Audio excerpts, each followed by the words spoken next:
Maybe you should go and do some contemplating. Right reasons, right reasons. He and pretty girl for all the right reasons. Right reasons, right reasons. He and pretty girl for all 4 seasons. I'm the Bachelorette and I'm rapping to you poolside. Here to find true love, one man from my Hi, this is Rachel McElroy. Hi, this is Griffin McElroy. And this is Rose Buddies. This is a podcast in which... All right, let me give you the sort of the elevator pitch. That's what we say in this entertainment industry we call the entertainment industry. People smooch on TV and sometimes they make love, and we get to watch. Welcome to The Bachelor. At no point in your pitch did you say what Rose Buddies is? Yeah. I realize that now. So you get to watch us watch people make love. It's like... No watching. No, you don't watch us. You listen to us watch people make love, and we describe the faces we make during that process. And boy, did we watch people make love, sort of metaphorically speaking. We watch them essentially we watch them clean sort of the love slime off themselves after an evening of just filling that yurt up with they stank, you know? Do you want to hop right into what you call those yurts? So I was enticed by how many yurts these people made love in this episode of The Bachelor, because we are in Finland, and Finland is known to have a yurt from time to time. Another thing I discovered, I love reindeer. We talked about reindeer for a long time. I think they're great. They're just like big dogs. They got the fuzziest faces. Fuzzy faces, and they got the temperament of dogs, but the body of a deer. I love all of it. But there's so many yurts, and they had sex in all of them, and so it was crass. It's hard to start off the top of the show with this, It's hard. isn't It's it? challenging because I call them squirt yurts, and it's not good. Like, I recognize it's not a good thing to say out loud, and it's sometimes I was trying to be shocking to you, you know. Mm-hmm. I wrote it down to make sure. You did write it down to make sure I we said said squirt it. yurt on the air. Well, there it is, everybody. I'm not perfect, okay? Squirt yurt. Actually, this is a great transition. So if you'll remember last week, our big cliffhanger was Will Raven. Can't fucking believe this televised TV show. Raven, who has never had an orgasm from intercourse with a man. Yes. Will she have an orgasm with Nick? Gasm. And the climax of that cliffhanger is kind of cheesy. It's like, it shows them like snuggling, and she's like got a robe wrapped around her, and it's playing that boom, boom, boom, boom, boom music. God, that was a really good impression of the song that plays. That was. And that song may as well be titled "She Didn't Have an Orgasm." Like, it's like, uh-oh, something went wrong. Uh-oh, something's kind of hinky. But then here. they twisted on you. Then they twisted on you because she revealed. She said, quote, "It was good to be alone physically with him." Mm-hmm. And I don't want to say too much, but. And then he's really good at what he does. So I'm feeling pretty satisfied this morning. And then it fucking may as well, like, wake me up before you go, like, fucking montage of Raven frolicking through the snow. And I saw some people, the group was very hit or miss on this. There are a lot of people who thought that was gross. I don't get how you see this as anything other than, like, fucking, y'all gotta give them something. She's like skipping through the snow and like high-fiving reindeer. It's so fucking goofy and funny and like very Raven, and I didn't think there was anything gross about it at all. Like, no, I feel like this is a good litmus test of whether or not you'd like Bachelor in Paradise, because this is exactly what Bachelor in Paradise is like. Yeah, exactly. And it was also like, it's a pretty wild turnaround from how up until a couple seasons ago, I really think it was Caitlin's season, the fantasy suite was treated as this thing where, like, you either pretended like they didn't actually have sex in there, or they would show like splorch noises in the captions and then never talk about it again. And so it was just like teasing it, but it was taboo that it was taboo that any sex was going on in a fantasy suite at all. It used to be very like Downton Abbey, like we see one shoe by the door, and that's like what we get. And that's how we get fucking gross shit, like the back half of Caitlin's whole season, which was just, you had sex with Nick before the fantasy suites, you made love on this show, how dare you? Which is such a like revisionist history piece of bullshit of like, everybody fucks on this show. Like, well, the final three do probably most of the time. And so it's wild that there's this montage, this admittedly goofy, edited for humor montage featuring who is essentially, I love Raven to pieces, the comic relief of the remaining contestants, of just like, yeah, we had sex and he got me off. What's up? Like, that's a pretty fucking major turnaround from what this show has done. And I can't see it as anything but like a positive thing.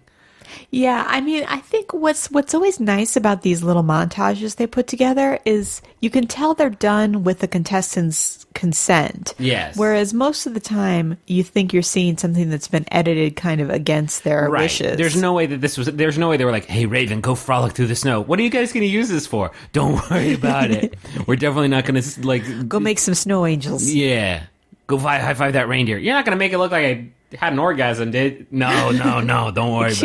She knew what was going on. We should also mention, caveat, we should have done this at the top of the show. We're recording this after the first hour of this 3-hour fucking parade of nightmares that they are trying to put us through today. Yeah, we decided to watch the traditional episode, record, and then go back and watch Women Tell All. Which this devil's trade-off of 1 hour one week and 3 the next is just unsustainable. Do you think you could do 0 hours 3 weeks in a row and then 8 fucking hours in one like nonstop rock block? It starts at 2 p.m. I mean, you'd have to come home from work early, and then we would have a 2 p.m. to 10 p.m. fucking just like nightmare block.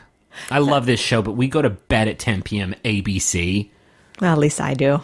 Yeah, I stay up until midnight and play Zelda. I thought this was good. I loved this. This was one of my highlights of the season. So it was a bummer to see people in the group just be like, I was bummed out by this. Because, like, I really don't think there's anything... I don't think there's anything nasty about this at all. I think it depends on your context. Because it does kind of seem like you're trivializing that it seems to be kind of an upsetting thing, and now we're just going to pretend like Nick got it and won. Yeah, pretend being the operative word there. Yeah. Yeah, I don't know. I just like, for me, it was like it was kind of an important's not the right word. I don't want to call this an important moment, but like, it's just striking to me that this show used to treat sex as this taboo fucking like, look at the sex now. Look over here. No, they're not having sex. Don't worry about it. This is ABC. We're owned by Disney. To like, yeah, I had an orgasm and now I'm going to go fucking like prance in the snow about it. No, I thought it was fun. I'm just saying, like, I can see both sides. Okay. Next date? Yes, please. Next date is Rachel. And they are going to start their date cross-country skiing, which looks almost impossible. God. I can't down country ski. Like... I'm bad at skiing. I try to do the pizza wedge. Like, people are like, do the pizza wedge. I'm like, I'm doing the fucking pizza wedge. I'm fucking falling down on the blue circle garbage bullshit. And, like, 6-year-olds are, like, doing wild stunts over me. And I'm just a pile of garbage on the floor. This is like that, but you don't even have gravity's help to help you ski. You know what I mean? Yeah, it looks like you're literally dragging your feet. It's like having 6-foot-long feet. It has to be exhausting on those calf muscles. On those poor calf muscles. Rachel did not do so great with it, and I don't think Nick was trying to act a big game. Did he do seemed okay? Better. Yeah, he did. He seemed to be able to move faster. Well, it's probably the type of thing that you need some fucking lessons to do. Yeah, it's hard. Yeah, it looks very hard. I don't want to do it at the top of my date. What are we doing after this? Like, I hope it's just sitting down. Can we just sit down for the remainder of the date?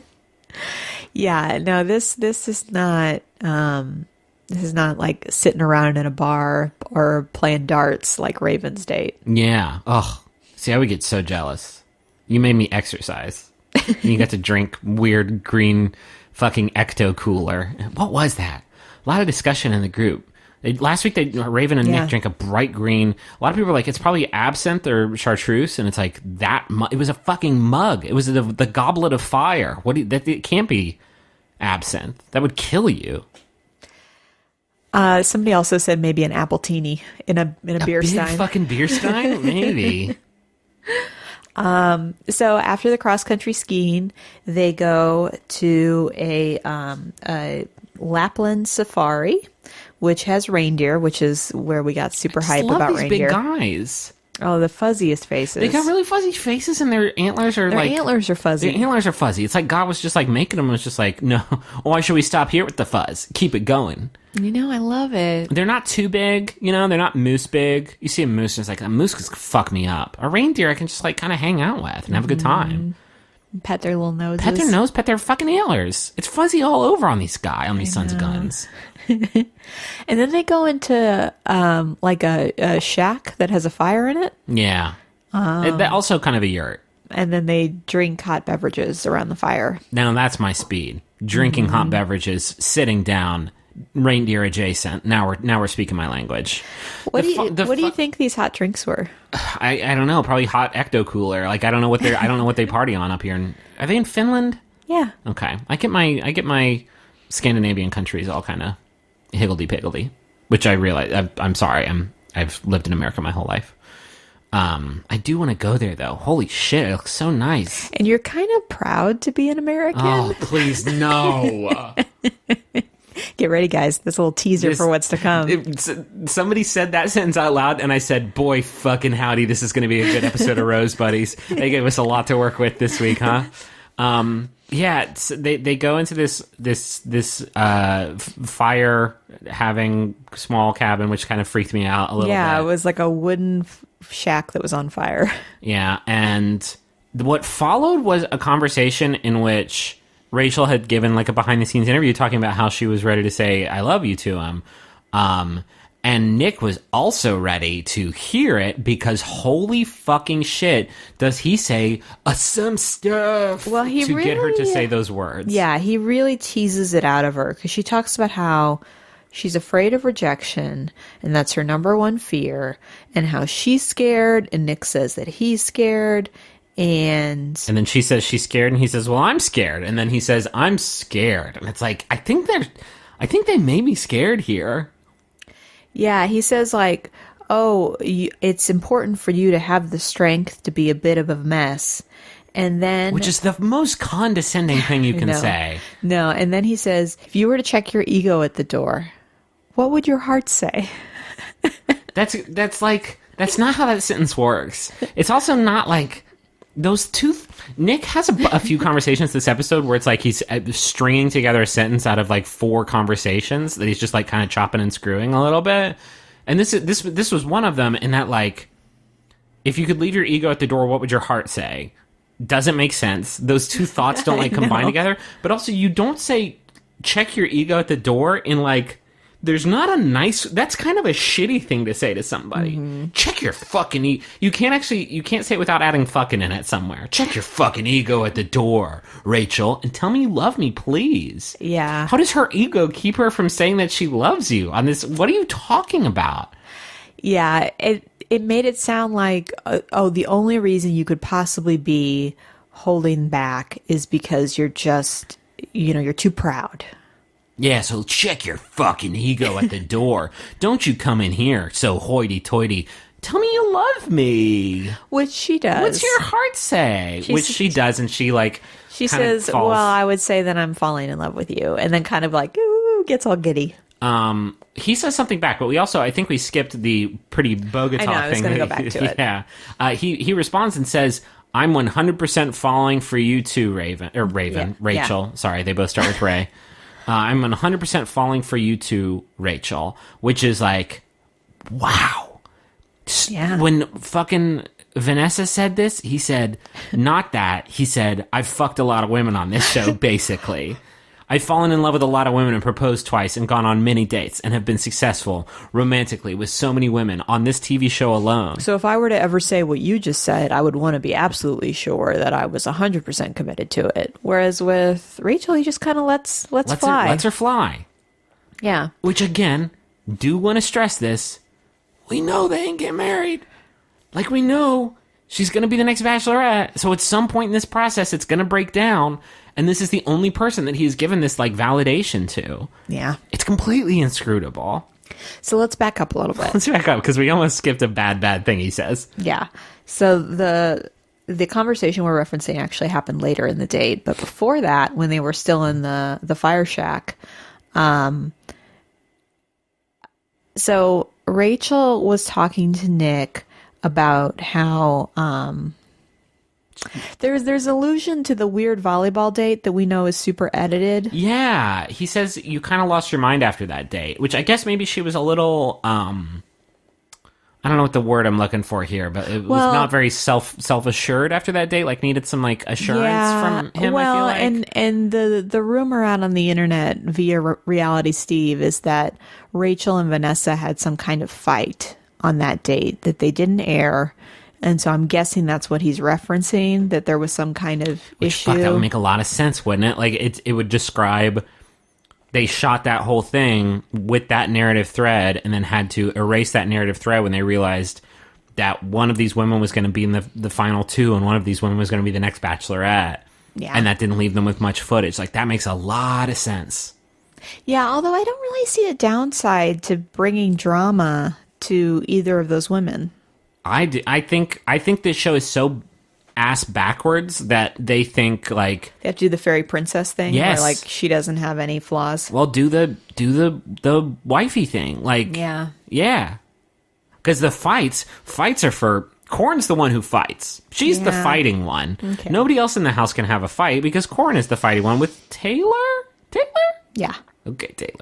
Anyway, so Nick is talking about how he actually appreciates when she is vulnerable in moments like that and kind of reveals insecurity.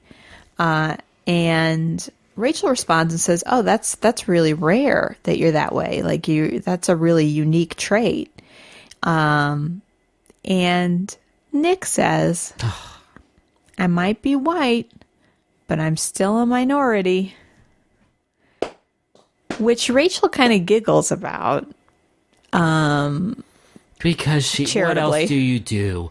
What are you talking? Where does this rate with Ben Higgins? I'm not that white. How does That's exactly what I thought when he said it. I was like, "This is his Ben Higgins yeah, of moment." course you thought that because this is fucking white dude saying like, "Well, I'm okay. I might be white, but nope, not a good. There's not a good. There's not a good end to that sentence at all. I'm afraid I'm not that white. I'm still a minority because you what? Because like sometimes He's your saying partners that he is- can be hard-headed and you No, he's saying that he is such a diamond in the rough, like such a incredible man, that he is in the minority. Oh, buddy. That's how I After last interpreted week it. when we were like, this show handled a few conversations about race, and I think it did so, fair to well. And then to follow it up with this is stinkeroo. Boy, howdy, that was rough. Mm-hmm. But the love confession, it was so fucking forced, y'all. Like, Nick would not stop, like, so, anything you wanna say? Check your fucking ego at the door and tell me those sweet words, those 3 words I need so bad. And then it happened, and it was actually pretty cute, which I don't want to think it was cute, but it was really cute. Damn it. So unlike Raven's date, where they go to like a separate little fantasy suite, with Nick and Rachel, they've already taken a sleigh ride to this little spot where they're having drinks. And so when it comes time to open the card, they get a key. Same key, by the way. Same key. Yeah. And they literally just walk upstairs. To the sex room? There's like a bedroom upstairs from where they are immediately sitting. And I don't know what they use the key for. I think I mean, Griffin made a joke. I think about, he swallows it and then they make a game out of getting it out. You know what I mean? Like a fun Yeah. party game, just like getting it out of there Or maybe the key is to the drawer with all the with all the KY jelly. all the fun things, The fun things like what, babe? like the plastic gloves they put on Oh boy, wow, you went very okay. for hygienic purposes. Yeah. Look, kind of parting the curtain for our own sort of bedroom festivities for the people, but And then there's another drawer. Oh, shit. In that drawer. what's in that one? In the smaller drawer, It's smaller. Okay, so I was worried about the size of it, but now you've told me. it's like a series of nesting drawers. And in the smaller drawer, Okay, so sort of a national treasure like puzzle situation. like a babushka doll. Okay. What's in the smaller fuck drawer? Tell me now, please. In the smaller drawer is a smaller key.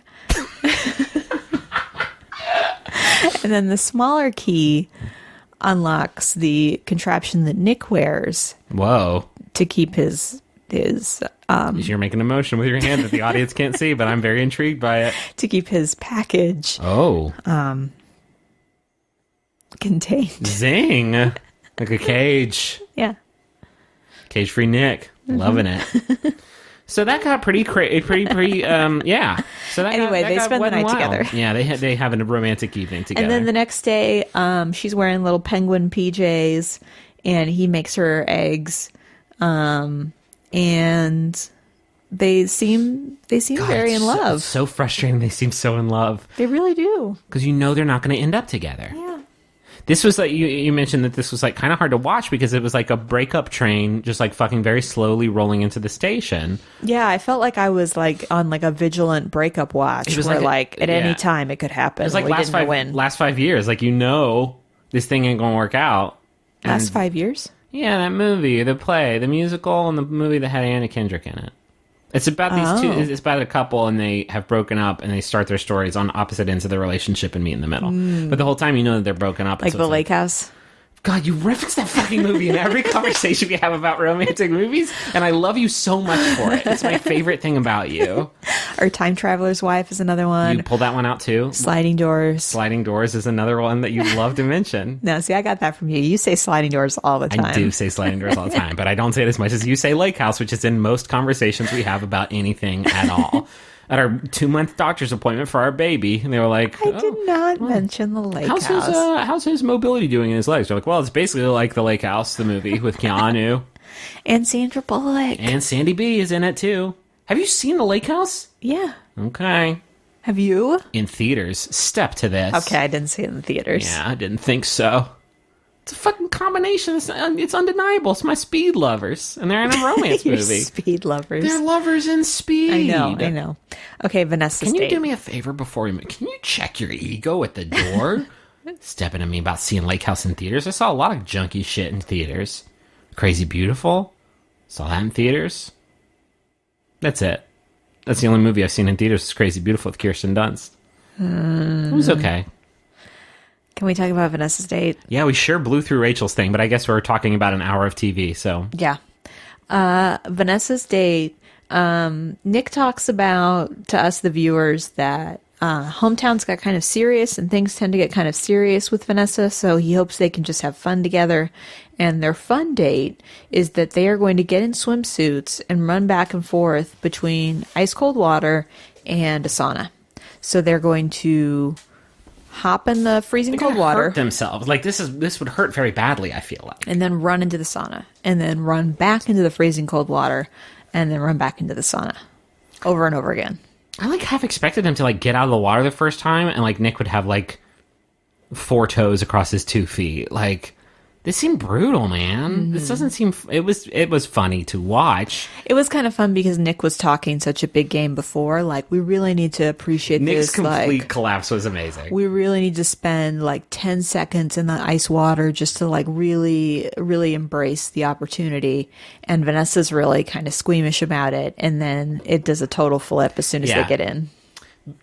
There's some phenomenon, and I don't know if it's that I expect that she's going to win, that makes me not, like, think about Vanessa fondly very much. But then every time she's on screen, I'm like, oh yeah, Vanessa's fucking great. Yeah. Vanessa's really good. She was so funny in, like, forcing him to get in the water and stay in the water. And they would, like, run and jump in, and she'd be like, 1 Mississippi, 2 Mississippi, no, fuck this, get out. Because the problem is we keep seeing footage of her like crying to the camera about how uncertain and insecure she is. Yeah, that's a good point. And so we don't get to actually appreciate what makes her. I don't didn't know, see likable. I didn't see this, but I saw some people in the group say that they felt like she was getting a villain edit here at the back end. I don't think that's it. I really truly believe Vanessa's still going to win, especially now that we know who the final 2 is going to be. Like, I think Vanessa is going to win, and for another reason that we're going to get to here in a second. And I feel like in the final few episodes of this show, invariably, there is a tonal shift with whoever the winner is to cast doubt on their certain victory. Yeah. And it's a cheap and completely like transparent tactic to try to build drama, but like they've done it, no joke, at probably every season that I've been watching the show, save for Ben Flajanix, which came out of left field. Yeah, I was trying to remember a specific season because this is a tone that happens a lot where... They did it with Whitney and Chris Soules, definitely. Yeah, where they start talking seriously about the logistics of them being together. That's the other thing. And it seems like some of the passion is gone because they're having these very practical conversations.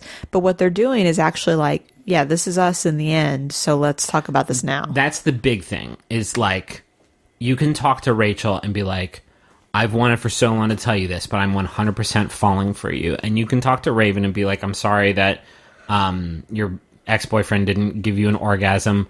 Let's get in there into the yurt and just like go wild. Let me get out my sex gloves. But as soon as you're like, you want me to go to lunch with your family every weekend, that is the relationship that's like, how long a drive is it from your apartment to your parents' house? Are we gonna have to make that drive every Sunday? That's the fucking conversation where it's like, okay, you're making plans. So that's I don't see how she isn't the winner just based on how previous seasons have like treated those sorts of conversations.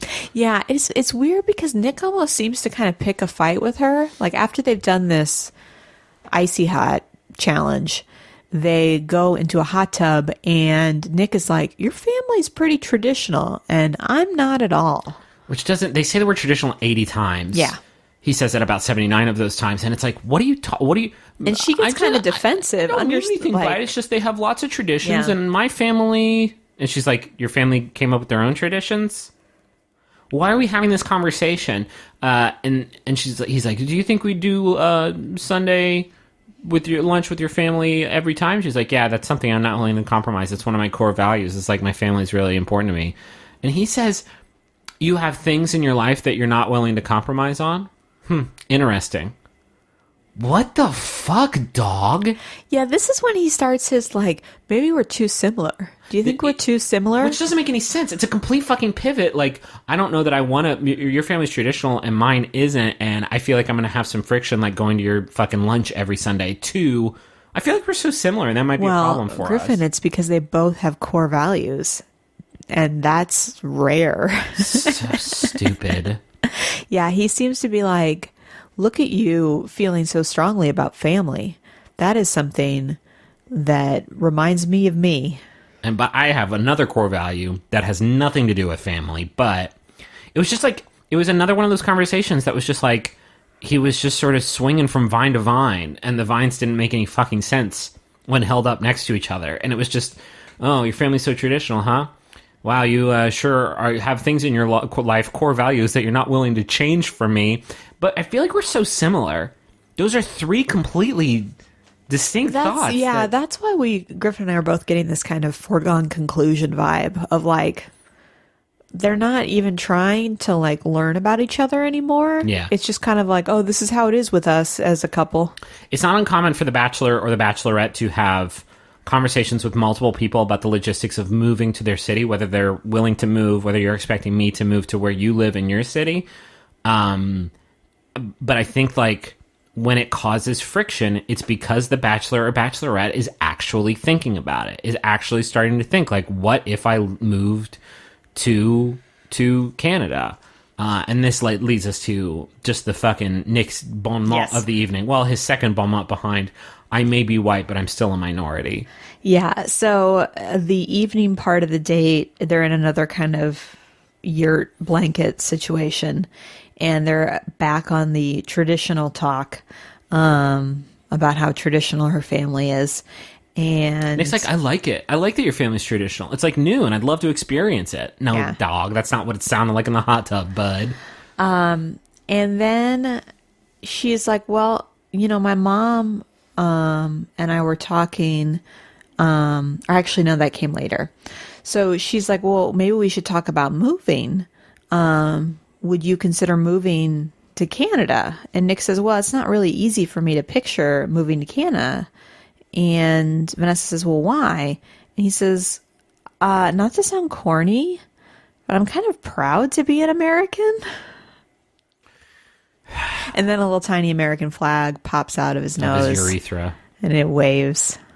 It's cool. I don't know, like cool. He lights some sparklers. with his special apparatus that Rachel described earlier. It's just like He plays some banjo. that statement Hits a baseball into the stadium. into a grilled cheese sandwich. It's just like the grilled cheese sandwich just explodes. It's just that that statement has nothing to do with the conversation we're having.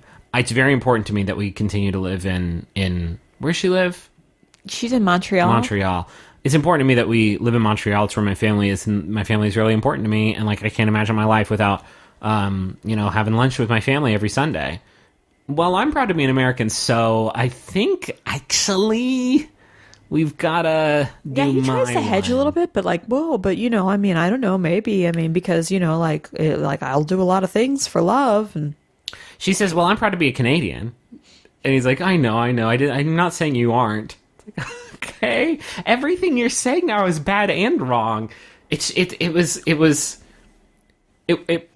peeled what would have been better is if he was like, I don't know, does Canada have Dancing with the Stars? Because that is my next plan. Shit. He is, right? They Yeah. announced that this Yeah. past... Okay, who gives a shit? That fucking Mike Fleiss dude was like, another historic announcement. On par with the one that we made last time. No, dude, it's not. It's super not. Yeah. And then all that shit came out about how Caitlyn was supposed to be on Dancing with the Stars, but apparently the producers of the show, like, forbade her from doing so. Boy, this show's fucking yucky sometimes, man. I forget what I was talking about. Oh, it's just like... I have a lot of national pride, so unfortunately, we're doing my one. It's like the most whack shit you can possibly say. And they peeled it back enough so that in the last scene, when they were having this conversation in the hot tub, it really seemed like they were having an actual conversation about, when I get engaged to you after you win this TV show, where are we going to live? And for him to fucking pull that line out in what seemed like an actual conversation about this was like, boy, howdy, it was pretty cringeworthy. Sorry, babe. Like, if you and I, if you're like, I want to move back to St. Louis, and I'd be like, sorry, proud Texan over here. That's no good. That's not a good argument for this No. situation. No, because it's like assuming my pride is actually going to outweigh whatever your feeling is. Also, you're getting a fucking ticket to Canada that you can use to at least ride this thing out for 4 years. What the fuck is wrong with you not jumping on that real fast? Yes, please. Well, and plus you can tell he loves a sweater. He loves to wear a He sweater. looks good in a sweater. He looks good in some cable knit hats. Mm-hmm. You're a fool, Nicholas, if you don't get up there. This is the best you've looked here in Finland. I had that thought. A little bit of that. Oh, really? Some of that boyish curly hair poking out of a cable knit hat. Like, yeah, that's a good fucking look. You got tired of the deep V's? I'll never get tired of the deep V's. Okay, it's just good, like good. a different. It's like a different spice, And They hook up, whatever. well, we should bring up the point that since everybody else is talking about love, for some reason there's this arc yeah. again where Vanessa has to say she loves him again. She's like, I've decided tonight's going to be the night where I say I love you. Did she say I'm falling in love with you? Are we really on that level of fucking high school romance level Yeah, I shit? don't know. She's already said it. I don't know why they made her like do this big thing where she says it again. I just can't with that distinction anymore. I've said I'm falling in love with you. Well, now the act is completed. Congratulations. You've been upgraded to our fucking platinum membership.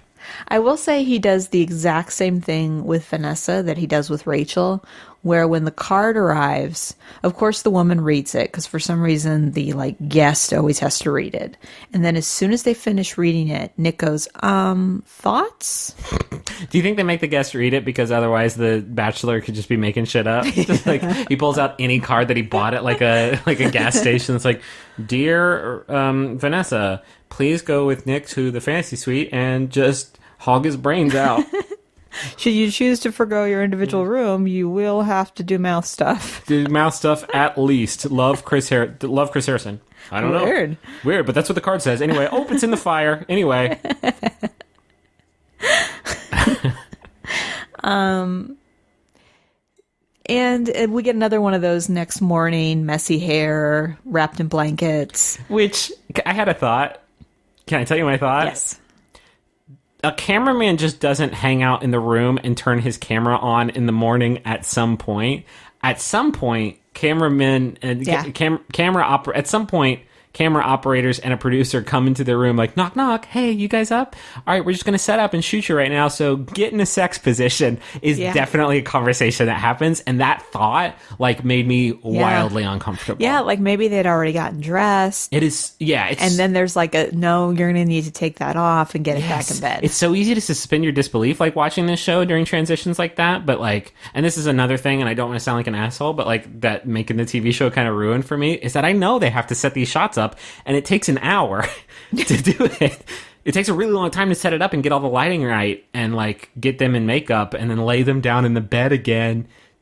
Like they've just like post-coital Bond movie scene. Like, yeah, and I have to imagine like, because we see different types of things. Like sometimes the Bachelor or Bachelorette and their guest will be in robes drinking coffee. Sometimes they'll be in bed, half dressed. I have to imagine that people kind of set the terms when the camera crew arrives. Yeah. Like, what are you comfortable doing? Yeah. It's just that thought of just like, hey, they didn't just kick the door in and start filming fucking like guerrilla documentary style. This is a shot they had to set up. Get a little bit neuter, please, for me. I think it'd be funny. You know what would be really funny? Is if they like had thrown their clothes like all over the light fixtures and stuff, and the next morning they like take the clothes down and it's like, oh, how did this giraffe get in here? And then there's like a weird like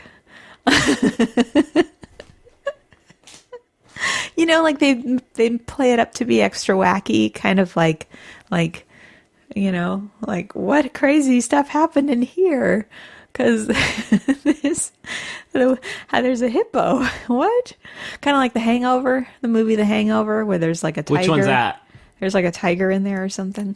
There's a tiger. There's a movie about a tiger? It's Life of Pi is what you're thinking of. Oh, yeah, that must be it. I'm sorry to just let you just kind of ride that one out by yourself. I thought we would have like a fun improv No, together. I didn't know what you were doing with that improv, though. I was confused by it. The idea is that you can stage it however you want to stage it when the camera crew arrives. So you could set up a really kind of wacky, suggestive scenario Like for the viewer. Like the movie Hangover.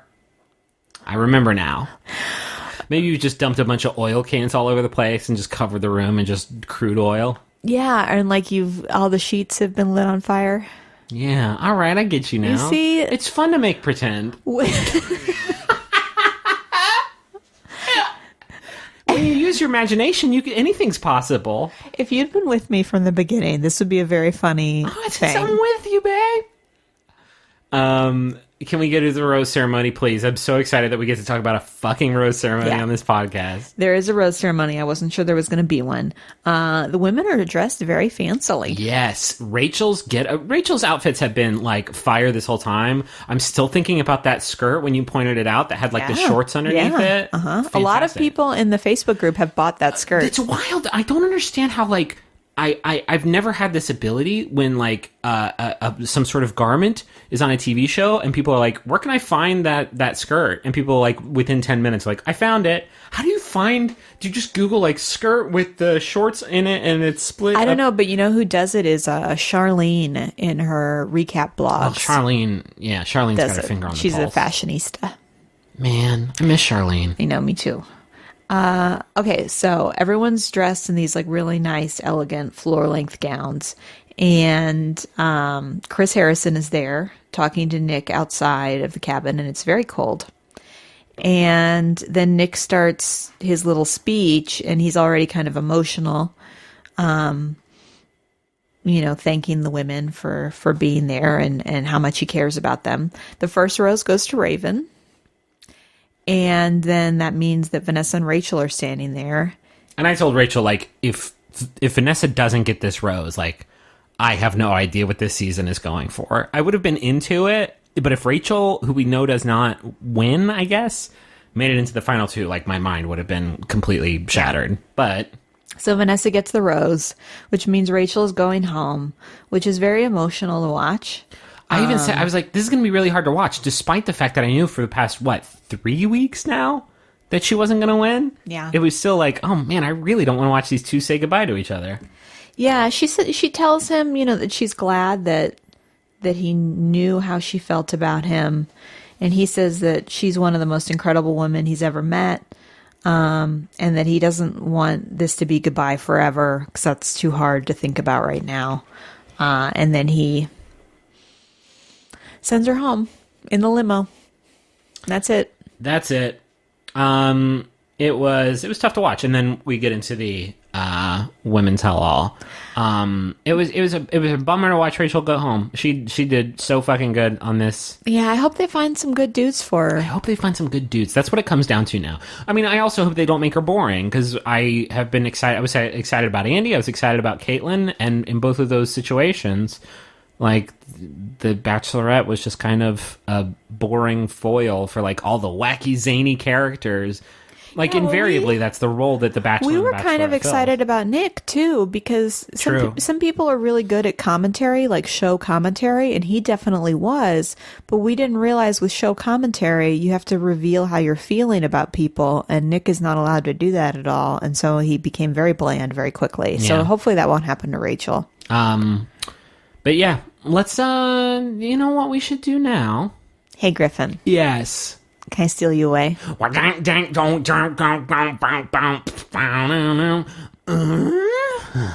That one was a little funky. It's not over.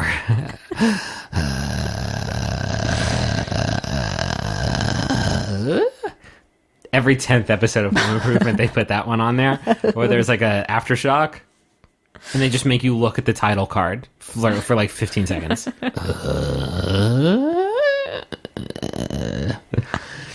So anyway, we got sponsors this week who paid us some money to talk about their stuff. Mm-hmm. Do you have it? I'm the only one that has it open, huh? Mm-hmm. Well, I want you to actually talk about this first one because it's Try the World, who offer healthy snacks, and they sent a lot of Rachel-friendly stuff. Yeah. Okay, this is a snack delivery service. And what makes it kind of unique is that the snacks they provide are super, super healthy and from all over the world. Yeah. So I got really excited about it because there's a lot of like coconut kind of snacks and fruity snacks and vegetable snacks. I feel very bad because we get a few like food delivery services and like all of them are soy and dairy rich, I would say, rich in soy and dairy. Yeah. Like the dairy soy bombs that I get from the soy dairy company, and you can't party on any of that. And like pretty much the whole box they sent was all Rachel approved. And I actually got jealous. I don't want to eat your like the only food that is in the house that you are able to eat without Henry getting sick. But yeah, so I definitely ate. I definitely ate a lot of them. So Try the World brings you 5 all-natural healthy snacks from 5 different countries. So if you want to check this out, go to trytheworld.com and get $10 off your next box of healthy snacks with code ROSEBuddies. That's us. That's us. You know what they said at the top? They said, "Hello, we are very excited to be working with you. We love the uniqueness of your voice." Ooh. I mean, they probably say that to everybody. They're talking about you, right? You have such a good radio voice. I can't believe this is the first like radio thing you did. Did you do like a radio show or anything like that growing up, like in college or anything like that? Nope. It bums me out that you didn't have a college radio show. I know. I'm sorry. You would have done so good. I would have tuned Well, no, into because that. college radio is like, so yeah. That's not true. I had a college radio show, and it was. That was Death Cab for Cutie. Okay. That's what.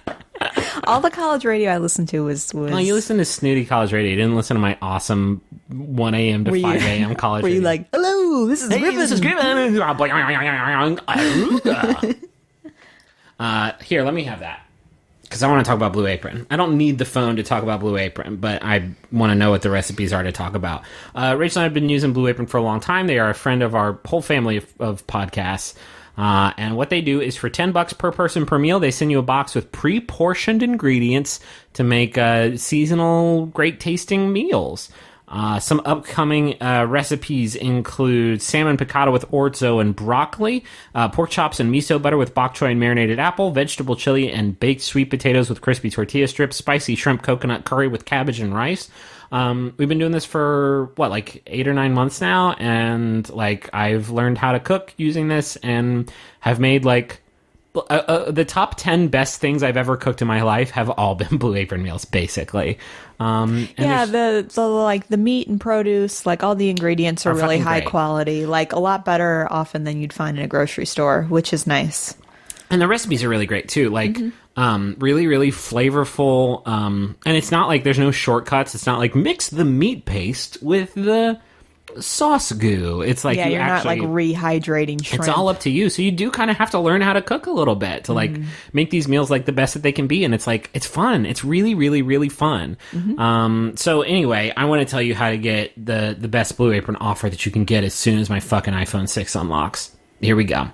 You can check out this week's menu and get your first 3 meals for free with free shipping by going to blueapron.com/rose. Go check it out. You're really going to have a lot of fun. We tell like all of our friends to go do it. And like, I do not feel like a gross shill evangelizing as much as we do for this product, because it really has like changed my life. Maybe, it's great. let's say maybe you're bringing a fancy date back to your house and you want to cook a meal for them before you watch The Bachelor. This would be a way for you to make a real fancy meal without having to go out and find all sorts of ingredients you're not familiar with. Now we're talking. They'll already be in a box for you. Maybe they'll let you take it to the squirt yard. Is that in the copy? That's what it says. Blue Apron. Take them to the squirt yard. I have a Jumbotron here. Can I read it? Yes. It's for Presley, and it's from Meredith, who says, "My sweet baby brother, I love you even more than you hate me for convincing you to watch The Bachelor." That sounds about right. Thank you, Griffin and Rachel, for helping me initiate my brother as a member of Bachelor Nation. Love, your big sis, Meredith. P.S. You are the Slytherin, not me. Ooh. Can get tricky. Designate. What do you think you are? Because there's a right answer. I definitely know what house you belong to. I have no idea, but you've told me before that I'm Ravenclaw, right? It bums me out that we've had this conversation before. But Well, there were some people in the Facebook group that were determining our houses for us. you're definitely Ravenclaw. A lot of people say Gryffindors because it's right in there. Yo, Hufflepuff for life. If you don't think I'm going to be like getting smoked out like nonstop with my buddies and like not taking shit serious, but I show up in a pinch and cut that snake's fucking head off with the magic blade, you do not know me at all. Can I read the next Jumbotron? Please do. Here, I've got it loaded up for you. Thank you. This message is for Megan. This is from Lars. Megan, I could not ask for a more wonderful partner to live life with. I knew we were soulmates when you took my family history to evaluate my genetic fitness on our second date. 10 years, 2 kids, and several zags later, I am still totally in love with you, Lars. Lars, this is a good Isn't that message. nice? Also, that is some good, that's a good shrewd business practice you've got there. I love that. I wish we haven't done that with each other. We don't know what our genetics are going to be like. What if they line up our double helixes and it's just a frowny face? I mean, we have a baby, Oh, yeah, so you're we're right. gonna He's see a pretty little fucking bit. cute. You're right. He's a real cute baby. Very cute. He's got very dry skin though. Damn it! It's our genetics. Damn it! Lars and Megan have 2 kids, so they probably have a good sense too. Yeah. Thank you very much for letting us be the arbiters of that sweet love message. If you want to get a Jumbotron, you can go to MaximumFun.org. We are already booked into June right now, so if you're looking for some summertime messages, it's a good time to get in there. Hey, babe, do you know what's coming up? Ooh, Max Fun Drive. It's the Max Fun Drive. It's coming up really, really soon. So this is our first Max Fun Drive, being a member of the Maximum Fun family, and we're very, very excited about it. So the Max Fun Drive is coming up, and we're working hard on some of the best episodes of the year. You can tune in during the drive to catch these extra awesome episodes and hear about the exclusive thank you gifts we have in store for new and upgrading members. They are seriously amazing. Plus, it's your chance to help support Rose Buddies and help us reach our highest goal ever, 10,000 new and upgrading Max Fun members. That's across all of the shows, and that is like more than we've ever shot for before. And Hey, you know what? We have 10,000 Facebook friends. hey, what's up? Every single one of you chips in. We're good. So the 2017 Max Fun Drive kicks off March 20th, and it runs for just 2 weeks.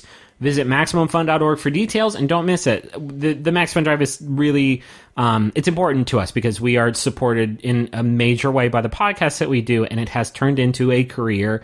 And the reason why we are able to do the things that we do, like a fucking TV show, like all of the live shows that we do, like launching Rose Buddies, is because of the support that we get and the financial support that we get from y'all every Max Fun Drive. And Can I say the best part? yeah, please. The best part as a donor is you get access to special bonus content. Don't give away our... I won't say what we're working on, but it will be worth it. There's machinations afoot that I'm extremely excited about. So yeah, we know it's not everybody's thing, right? Like if pledge drives on the radio bum you out or whatever, like fast forward through the spots, but otherwise we're gonna probably put out some longer length episodes, and we're gonna have that bonus episode ready for you, and there will be gifts for everybody who's a member of the family, but mostly like you get to take ownership of this thing and help support us make this thing that we love so very, very, very much. So we're looking forward to it. March 20th, it kicks off, runs 2 weeks. And again, the bonus episode's going to knock both your butt cheeks right off your body. So you're fucking sick. Let's go watch the rest of this garbage show and get back into it. Okay. This TV show can chomp my gooch. So we just watched The Women Tell All. And it was a fine women tell-all. As fine as they can fucking be, I guess. Oh, but they're so bad. Literally the last thing we heard is Chris Harrison say, join us next week for our 3-hour finale. You're going to take another trio of my hours 2 weeks in a row, huh? Because it's like bedtime. It's like way past bedtime. And we have to do this. And we have to do this podcast more. Love this podcast. Love this audience. Love this TV show. Don't love doing it when it's in the sleeping hours. And the baby's sleeping hours. Let's just burn through the Women Tell All because nothing of substance really happened the whole time. Yeah. They make a lot of Corinne, of course. There's a lot of fucking Make Corinne Great Again and Make America Corinne Again hats. And there's also a lovely audience member in a shark costume. That's good shit. It's the one that we own now, and we're going to have to figure out some way to put it to good use. I did see the only Corinne piece of merchandise that I saw in the audience that I actually really dug was a shirt that somebody was wearing that said "Emotional intelligence is my jam," which was actually a pretty fun quote. Nice. Yeah. Yeah. What was the Liz, first? we got some nice Liz moments too. Yeah. So Liz came out there, and I apparently like they made a thing out of like how she has faced sort of a lot of judgment and, you know, I guess social media shit after being on the show and having it revealed that like her and Nick had hooked up before, which like maybe this is so idealistic of me, but like I can't believe that anybody like was upset by that. She says she's from small town Nebraska. Okay. Like from what it sounds like, she's from a community where, you know, they didn't appreciate that she had had sex before. Like literally that's all it boils down to is she, regardless of like that she was on the show with the guy that she had hooked up with before, like the thing was that she had hooked up before, and that was what like said everybody. I'm not doubting that it happened. I'm not like doubting that she's faced that judgment. It's just like crazy to me that like I don't know. And the thing, the women kind of rushed to her defense because she'd been kind of funneled into this one note character. Yeah, which, I mean, like that's the nature her whole of the beast. thing. Yeah, like she didn't have any defining traits other than the fact that she had sex with this guy at a wedding. Right. I'm so sorry, everybody. That was unprofessional of me.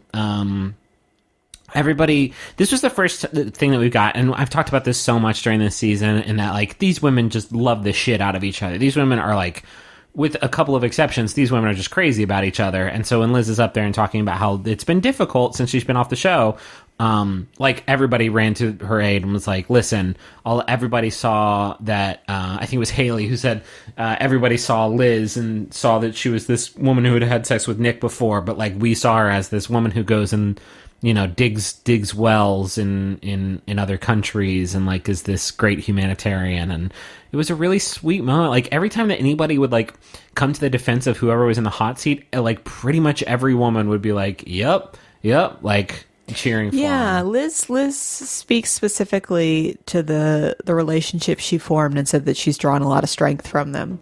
So that was nice to hear. It just drives me fucking crazy. I will say this every episode. It drives me crazy that we did not get to see those relationships build outside of like the goofy ass like end of episode bloopers. Well, I mean, do you want 3 hours every week? Because I don't want 3 hours every week. I want fucking 2 minutes every week of just like people being friends and hanging out in the house and getting to be buddies with each other. Yeah. I want that. Absolutely, I want that. Yeah. I take fucking 6 of the hours that you dedicated to Corn and Taylor and give it to that. That would be ideal. Are you counting the hour they put in tonight? Because they definitely put like an hour into that drama. Hey, folks, straight up, this is Griffin and Rachel speaking. We fast-forwarded through a lot of that. Sorry, but you didn't make us care the first time around, so I very much doubted you were going to make us care the second go-again.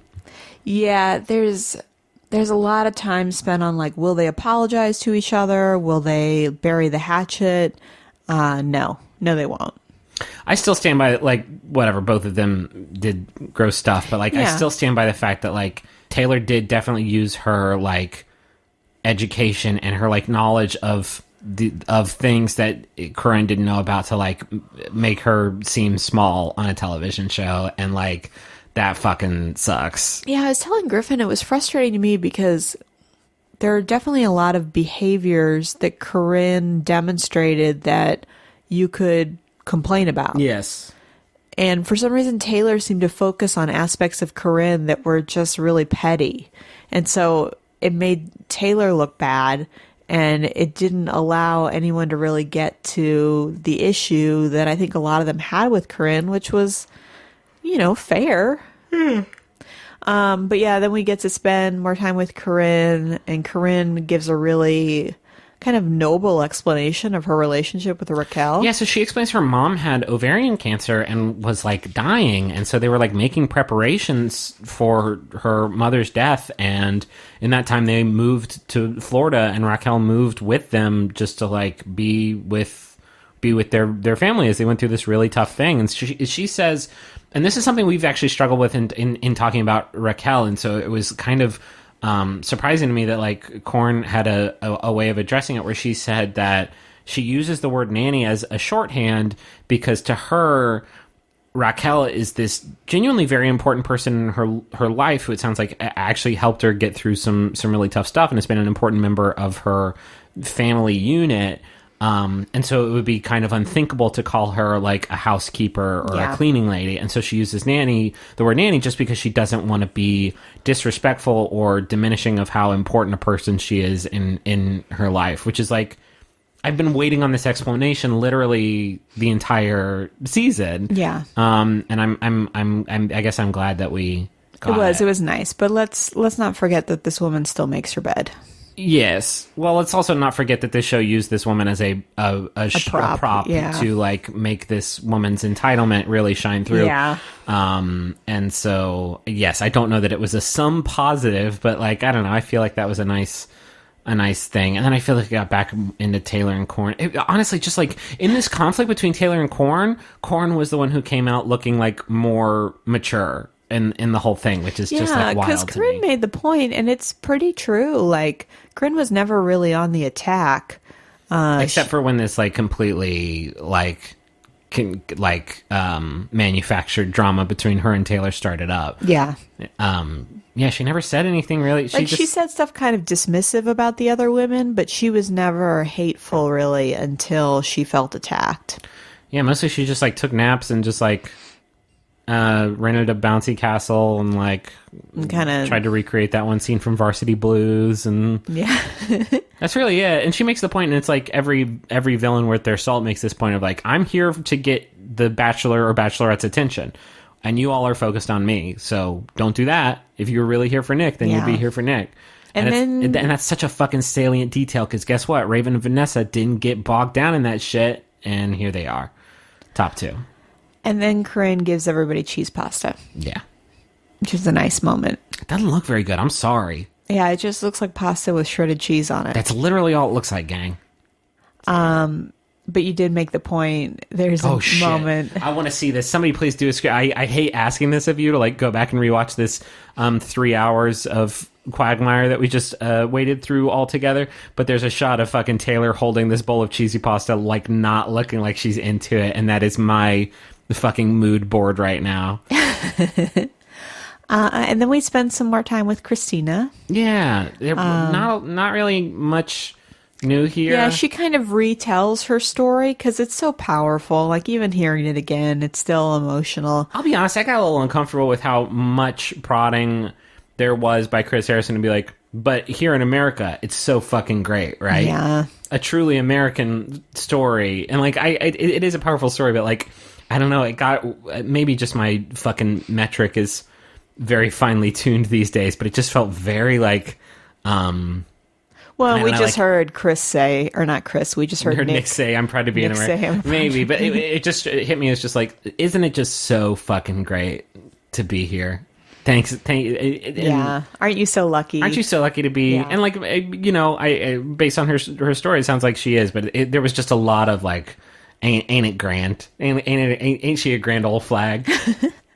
This does give Liz an opportunity to kind of call the women out for bickering about naps when there are women like Christina who are like so mature and strong, and she tells all the women that they should be building each other up and check their privilege. The fact that they're all sitting on a fucking sound stage right now having arguments about naps. I do want to circle back one thing about Taylor Corn. It was a really great moment. There was so much arguing about fucking naps. It was so stupid. Like, you love naps. No, you're the biggest nap person. You're the one who took naps all the time. Taylor, you took naps all the time. During one of these arguments, and there were several, one of the women in the back row chimed up and said, Taylor, you literally have a shirt that said nap, what does it say? Nap Queen. Nap Queen on it. And Taylor was like, oh, it was like this She's fucking... like, well, I like naps, yeah. I can't, but like, it was this fucking Phoenix, right? Like, I have a piece of evidence here that's really going to shut this down. You have a shirt that says you love naps on it. So what's up now? Okay, fine, Bachelor. You got me to talk about fucking Taylor and Corn once. Yeah. With interest. Fine, you did it. And then they bring Nick out. I love Christina, by the way. I really hope she gets in BIP. I really do. I almost don't want her to be disgraced with BIP. BIP can be gross. BIP can be gross, but like, I don't know. I think she would do really well. All these women are such good buddies. They'd have such a good time together. I want all the women in this season of BIP to just be from this season. I can't, you know? That'd be pretty good. That'd be pretty good. And Charlene can come back too. Charlene would never do BIP. Yeah, I know. Okay, Nick comes out. Hi, Nick. And Nick's like, it's my first tell-all, which is remarkable because he's been on 3 seasons of this show. Chris dunks on him, and Chris is like, yeah, it's because you keep being the runner-up. And Nick is like, wow, thanks. He's like, yeah, you keep getting your heart torn out right there at the very end, so you don't have to come to this one. I think these two are really good buddies, and I wish I knew more about their friendship, because they've fucking been professional colleagues now for like 3 years. Yeah, no, they've done a lot of work together. Yeah. And a lot of travel, too. A lot of travel. So Nick has the opportunity to kind of compliment some of the ladies. He talks about how one of the things he really respected about Corinne was that she was always taking risks. He talks about Christina and how much he respects her and how hard it was to send her home. And then Christina kind of says, well, what was I missing then? You know, didn't we have all these great things? And then this is when Nick starts giving agency to his heart again and says, well, something in my heart said that something wasn't there. As this dude's go-to move. It wasn't me. It was the heart. I can tell you right now, I think you're great, but my heart's somewhere else. But in his defense, and I'm not going to step to his defense very much at all for the remainder of the season, but like, what do you say? Like, you told me in the one room that you thought you would love to meet my family and that we had a really special connection.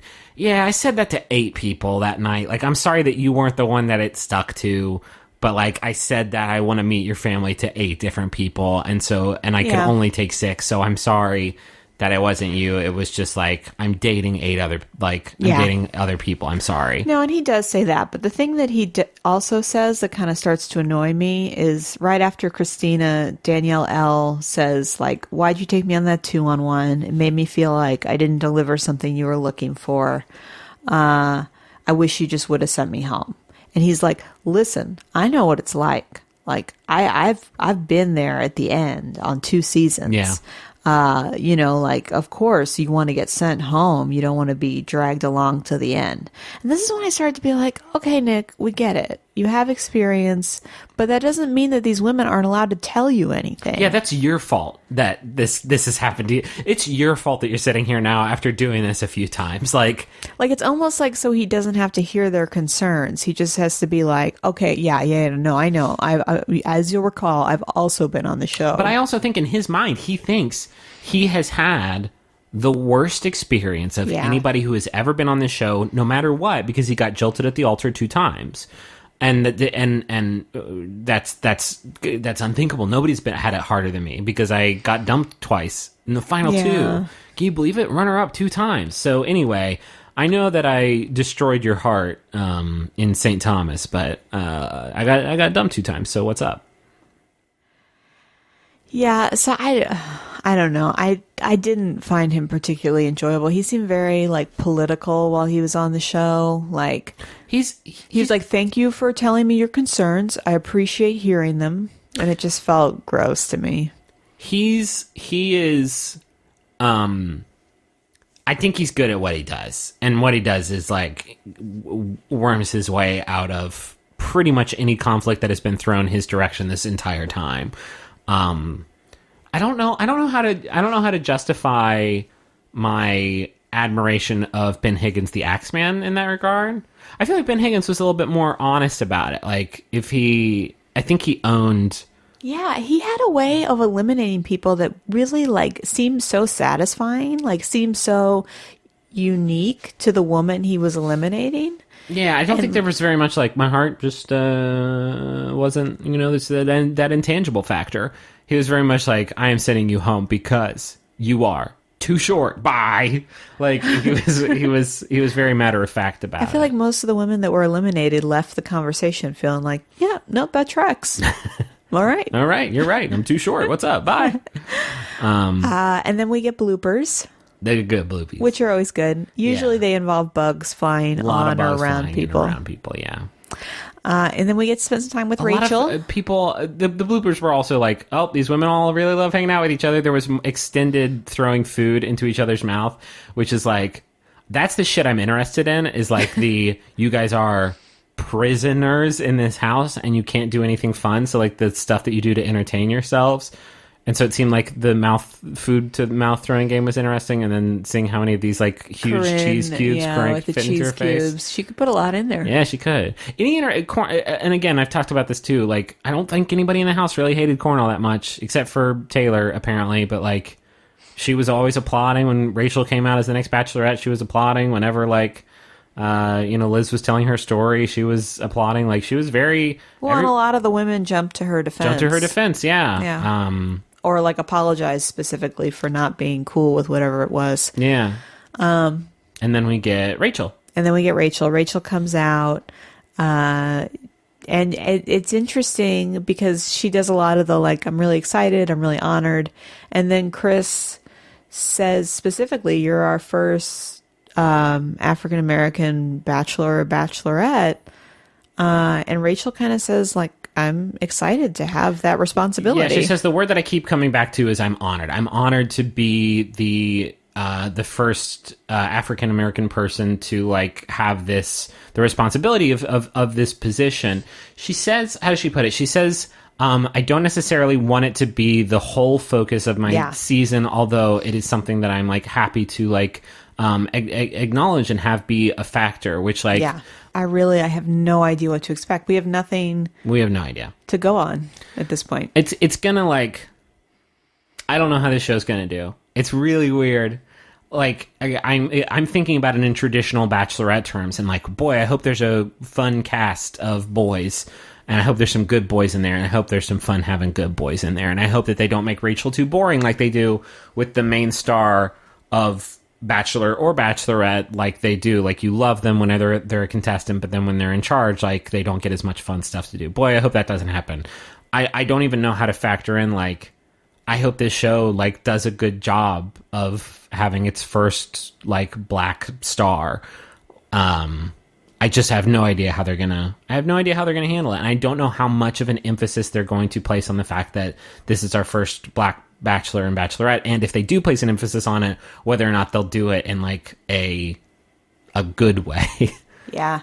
No, I mean, it would be smart for them to bring in some consultants or just kind of acknowledge like we're out of our element here. I don't think it doesn't seem like their style though. No, I'm I pretty know. sure everybody making this show is fucking full blown unreal. Like, we got this. Yeah. Yeah, I don't know. I'm so excited for Rachel to be the Bachelorette though. I am too, but I feel a little burned for all the reasons that you said. You know, like as soon as somebody becomes the lead, they have to almost dial back their personality to make room for the show. I loved Caitlyn on whose season was that? Chris Soules. Yeah. Yeah, I remember because it's so gross when Caitlyn and the other woman had to like fight it out for the spot of being the Bachelorette that season. That was so Britt. Britt. Yeah. God, that was shitty. But I loved Caitlyn. She was hysterical. Like, she was one of my favorite contestants ever. And then when she was the Bachelorette, it was just like, they didn't give her anything fun to do. It wasn't like she changed or whatever and became boring. It was just, now you're in charge. And so there's all these responsibilities that you have to live up to. So unfortunately, in fulfilling those responsibilities, you're going to be boring as hell. I just really hope that they don't do that to Rachel. Yeah. The other thing I'll say is that when she came out, all the women were so excited. Everybody for her. was. They were all standing up and like praising her and what a good Bachelorette she was going to be. And then one of the women said, and I really appreciated this, she's like, "We'll take your leftovers." That was really good. So all of the captions were like, no joke, when she came out for a minute, the captions were just like women yelling. Like, it couldn't even break it down because everybody was just like yelling like how much they loved Rachel and how great a job she was going to do. And like, we just didn't see that their friendship formed, but whatever. Yeah. And that was the Women Tell All. Boy, I think we burned through that pretty fast, but hey, it's a Women Tell All. Yeah, this is literally, and I think it's the same with Griffin, this is my least favorite episode every season. And yeah, the and bloopies are don't good. like talking about it. It's just that you know they're going to dedicate at least like 30 minutes to an hour to the Badlands episode where they manufactured some bullshit drama that nobody really gave a shit about. We should thank people for some gifts we got. Yes. So I wanted to thank Cassie for the caramels she sent me. She heard about my dairy soy situation right now and that I can't have either, and sent me some really nice caramels to kind of itch my sweet tooth. I'll scratch your teeth if you need me to. That's kind of a So anyway, strange thank request. This is more probably of a Vim Vim thing, but we just got it, and I'm so in love with it. Somebody sent a Mac the Turtle sort of replica, which was a wonderful wooden turtle that I found while shooting the Moon Bim Bam TV show. It was Ashley and Tyler. Thank you both. I hope you're listening. And thank you to everybody who sent stuff to our P.O. Box. It's P.O. Box 66639, Austin, Texas 78766, if you want to get in touch. And thanks for all the postcards and wedding invites and We get nice a lot, letters we get. We get a lot of really, really sweet stuff. And Yeah. a lot of it is like, you help my blank to watch this show with me, and now it's like a thing we do all the time, and I'm so happy that that we're bringing folks Sort together. of. Well, kind of. I wish we were doing it for a more wholesome I was just like, thank you for bringing us to watch the Great British Baking Show. It's like, well, you're welcome. Unfortunately, that Or thanks for bringing us together to do this great charity work. That would be. it doesn't have to be a TV show. Huh? There's have to other be a stuff. TV show. Yeah, dang.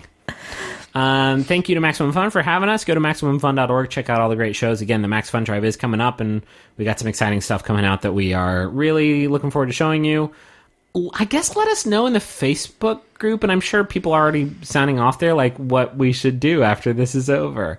Because next week is the finale, and then we don't really know what we're going to do. Some after definite that. contenders are this season of Are You the One? Terrace House Aloha State, we've talked about doing, or talking about the ending of Terrace House, although I feel like that ship is pretty much sailed at this point. Yeah. Boy, it's a good ending, though. We have some stuff that we can talk about. We could always watch Trista's season 2. Yeah, I thought about that, the first Bachelorette. Yeah. I also thought it might be kind of fun to go back and watch Ben Flajanic's season, because it was my first season of watching the show and just seeing how it's. I don't know if we could find it anywhere. If you're new to the podcast, there are pretty big gaps between the next thing after this is Rachel's season of The Bachelorette. That'll probably kick off in May, June. Yes. Yeah, so May, we'll have I about a think. month and a half long gap, and during that time we usually watch other kissing shows. And then after her season will probably end in probably around late July, August, and then Bachelor in Paradise. Bachelor in Paradise starts off pretty much right after that. There's not much of a gap there most of the time, and then after that we have The Long Dark, where we just have to talk about any old shit. Any old shit until next We'll January. find a lot of overseas shows on YouTube during that time. Yeah. Hopefully by that time, Terrace House Aloha State will have finished up its run. And we'll be able to get back into that, and we'll be on to a new Terrace House. Basically, I just want all TV shows to be Terrace House at this point. For sure. Anyway, that's it, right? Yep. Cool. Let's go to bed. Okay. I love you. I love you too. I'm Griffin McElroy. I'm Rachel McElroy. When you're ready. Final rose. Stay with us on this journey of joy. Spoiler alert. She ends up with Soldier Boy. Right reasons, right reasons. Getting bigger for all four seasons. My name is Patrick. My name is Parker, Max FunCon has been a huge inspiration in my life. and now I have this network of friends that I've made that span literally across the entire globe, and they're some of my favorite people in the world. I truly cannot believe the amount of wonderful and lasting friendships that have come out of this. If you feel like you might not fit in, as long as you're a good person, you'll fit in because everyone there is good and amazing and kind and wonderful, and you should absolutely go. It will be the best decision of your life. Make a ton of new friends like Parker and Patrick at Max FunCon. Tickets for Max FunCon and Max FunCon East are on sale now at maxfuncon.com.